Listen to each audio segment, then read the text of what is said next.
About that time, Judah went down away from his brothers and pitched his tent near a certain Adullamite named Hira. There Judah saw the daughter of a Canaanite named Shua. He married her and had intercourse with her. She conceived and bore a son, whom she named Er. Again she conceived and bore a son, whom she named Onan. Then she bore still another son, whom she named Shelah.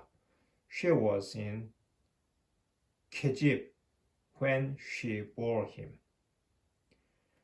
Judah got a wife named Tamar for his firstborn, But Judah's firstborn, greatly offended the Lord, so the Lord took his life. Then Judah said to Onan, have intercourse with your brother's wife in fulfillment of your duty as brother-in-law, and thus preserve your brother's line. Onan, however, knew that the offspring would not be his. So, whenever he had intercourse with his brother's wife, he wasted his seed on the ground to avoid giving offspring to his brother. What he did greatly offended the Lord, and the Lord took his life too. Then Judah said to his daughter-in-law Tamar, remain a widow in your father's house until my son Shelah grows up. For he feared that Shelah also might die like his brothers. So Tamar went to live in her father's house. Time passed, and the daughter of Shua, Judah's wife, died.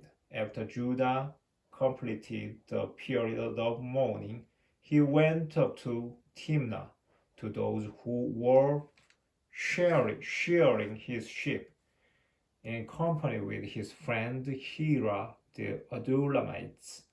Then Tamar was told, your father-in-law is on his way up to Timnah to shear his sheep. So she took off her widow's garments, covered herself with a shawl, and having wrapped herself, sat down at the entrance to Enaim, which is on the way to Timnah. For she was aware that although Shelah was now grown up, she had not been given to him in marriage. When Judah saw her, he thought she was a harlot, since she had covered her face. So he went over to her at the roadside and said, come, let me have intercourse with you. For he did not realize that she was his daughter-in-law.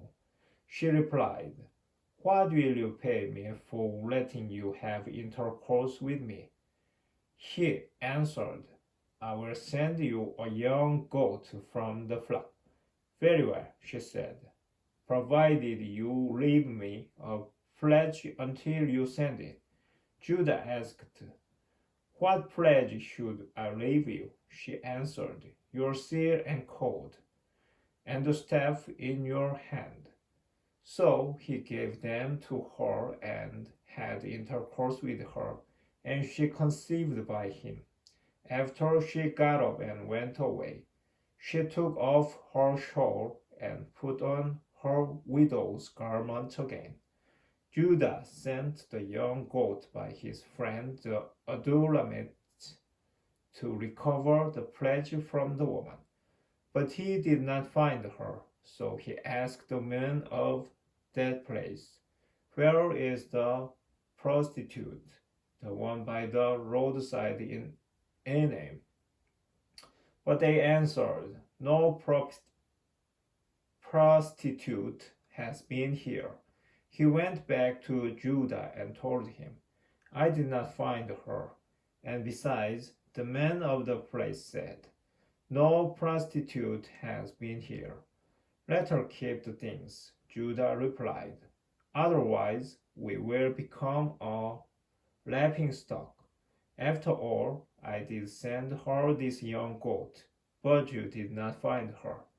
About 3 months later, Judah was told, your daughter-in-law Tamar has acted like a harlot, and now she is pregnant from her harlotry.